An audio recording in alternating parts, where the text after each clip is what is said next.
વધારે બિલીપત્ર હોય તો 5 બિલીપત્ર ચડાવો. 5 બિલીપત્ર ચડાવો. વધારે હોય તો 5 બિલીપત્ર ચડાવો. દર્શનમ દેવવૃક્ષસ્ય. નમસ્કાર મિત્રો, વાપી રિપબ્લિક ન્યૂઝ ચેનલમાં આપનું સ્વાગત છે. આજ રોજ તારીખ 14 ફેબ્રુઆરી 2024ને બુધવારના દિન વસંત પંચમીના શુભ અવસરે સેલવાસ ખાતે દમણગંગા નદી કિનારે ઘોડાચા ગામે એક ભવ્ય ઓમ આકારનું મહાદેવજીનું મંદિરની પ્રાણ પ્રતિષ્ઠાનો કાર્યક્રમ યોજાયો. મુખ્ય આયોજક શ્રી પી.જે. પટેલ અને ત્રિમૂર્તિ પ્રણવ ચેરિટેબલ ટ્રસ્ટ દ્વારા નિર્મિત નિખિલેશ્વર મહાદેવજીના મંદિરની આજે પ્રાણ પ્રતિષ્ઠા કરવામાં આવી. વાપીના ચેલાના રહેવાસી સેલ્યુટ તિરંગાના રાષ્ટ્રીય ઉપાધ્યક્ષ શ્રી ઉત્તમભાઈ પટેલ દ્વારા મંદિરની ધ્વજારોહણ અને કળશનું દાન કરવામાં આવ્યું, જે એમણે પોતે કળશ અને ધ્વજ ફરકાવી હતી. આ મંદિરમાં 151 જેટલા દેવી દેવતાઓની સ્થાપના કરવામાં આવી છે, જેમાં 24 અવતારો, 12 જ્યોતિર્લિંગ, 9 દુર્ગા, 9 ગ્રહો, 10 મહાવિદ્યા, 51 શક્તિપીઠ, કૃષ્ણ દરબારી, શ્રી રામ જાનકી લક્ષ્મણ, નારાયણ દરબાર, મહાત્મા બુદ્ધ, મહાવીર ગુરુ નાનક જેવા દેવી દેવતાઓની પ્રાણ પ્રતિષ્ઠા કરવામાં આવી. આ મંદિરમાં ઓમની મધ્યમાં એક સુંદર ગર્ભગૃહ બનાવવામાં આવ્યું છે, જેમાં પાદર શિવલિંગની સ્થાપના કરવામાં આવશે. અભિષેક બાદ 15 ફેબ્રુઆરીથી મંદિર સામાન્ય ભક્તો માટે દર્શનાર્થે ખુલ્લું મૂકવામાં આવશે. રહેવાસી સેલ્યુટ તિરંગાના રાષ્ટ્રીય ઉપાધ્યક્ષ શ્રી ઉત્તમભાઈ પટેલ દ્વારા મંદિરની ધ્વજારોહણ અને કળશનું દાન કરવામાં આવ્યું, જે એમણે પોતે કળશ અને ધ્વજ ફરકાવી હતી.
हर हर महादेव, हर हर महादेव,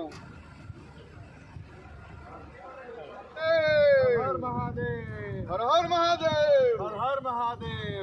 जय श्री राम, जय श्री राम, जय जय श्री राम, जय श्री राम. शोभा देवी की जय.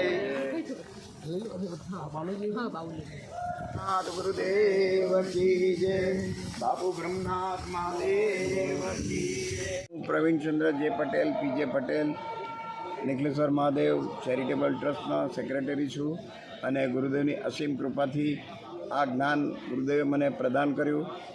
એ નિમિત્તે આ મંદિરનું નિર્માણ થયું છે. આ મંદિર 35,000 ચોરસ ફૂટનું છે.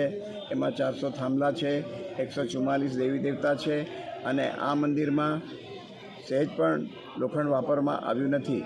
આ વિશ્વનું પહેલું વાસ્તુરૂપ મંદિર, જેને ગુરુ મંદિર કહેવાય એવું ગુરુ મંદિર વિશ્વમાં મોટામાં મોટું છે, જેમાં 144 દેવી દેવતા છે અને ભક્તગણોના કલ્યાણ માટે આ મંદિરની જ્યારે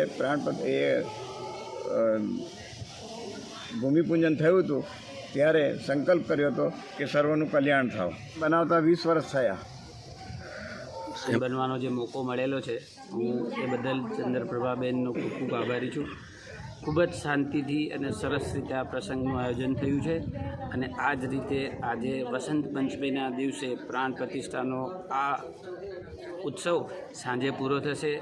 દરેક સેલવાસ અને આજુબાજુના વિસ્તારના લોકોને વિનંતી છે કે આવી અને આ જગાને એક આનંદ માણે અને અહીંયા દર્શન કરે. અને ગૌતમભાઈ પટેલ, સેલ્યુટ તિરંગાના રાષ્ટ્રીય ઉપાધ્યક્ષ. મા દમણગંગા નદીના કિનારે તટ પર આવેલું આ ઓમ આકારનું મંદિર, જે આજુબાજુના કેટલાઓ કિલોમીટરના વિસ્તારમાંથી આવેલા લોકોનું એક શ્રદ્ધાનું માધ્યમ બનીને આ એક મંદિર નિર્માણ બની રહ્યું છે. આજે વસંત પંચમીના દિવસે આ જેપી પટેલ સાહેબે વર્ષોથી મહેનત કરેલી આ મંદિર બનાવવામાં 20 વર્ષ કાઢ્યા, પણ 20 વર્ષ પછી આનું જે રોનક બદલાઈ ગયું અને તમે ઉપર આકાશમાંથી જોશો તો ઓમ આકારનું આખું મંદિર દેખાશે. એવું તમને ક્યાંય બીજે મંદિર જોવાનું મળશે નહીં. આ વસંત પંચમીના દિવસે આ મંદિરના જીર્ણોદ્ધાર અને પ્રાણ પ્રતિષ્ઠાના દિવસે જેટલી બી ધજા અને કળશ જે મૂકવામાં આવ્યા અને એ મૂકવાનો જે મને સૌભાગ્ય પ્રાપ્ત થયું, એ બદલ હું મંદિરના ટ્રસ્ટીઓનો ખૂબ ખૂબ આભાર માનું છું. અને આજે વસંત પંચમીનો સારામાં સારો દિવસ છે. આજે આબુધાબીમાં એક હિન્દુ મંદિર, સ્વામિનારાયણનું મંદિર બની રહ્યું છે. ત્યાં આપણા માનનીય યશસ્વી વિશ્વગુરુ એવા વડાપ્રધાન શ્રી નરેન્દ્રભાઈ મોદી એને મંદિરનું ઉદ્ઘાટન કરી રહ્યા છે. અને તે જ દિવસે આપણે પણ અહીંયા એક પ્રાણ પ્રતિષ્ઠા કરીને આ હર હર મહાદેવનું મંદિર બનાવી રહ્યા છે.